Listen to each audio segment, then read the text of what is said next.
His name is John C. तो भाई कौन सी एक्सरसाइज की कल नहीं की ना कोई एक्सरसाइज पता थी मेरे को तुम में से कोई नहीं करने वाला बट मैं तो करूँगा मेरा चैलेंज है। तो कल ज़्यादा कमेंट आए थे आरसीबी के तो भाई कल फिर से विराट भाई का शतक रह गया। भले ही विराट भाई का शतक रह गया बट उन्होंने मेरी बैट तो लगा ही दी 207 चेस करके।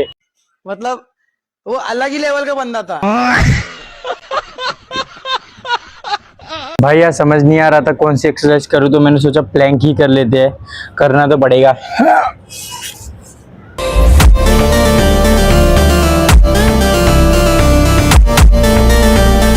भाई फील आना तो चालू हो गया है।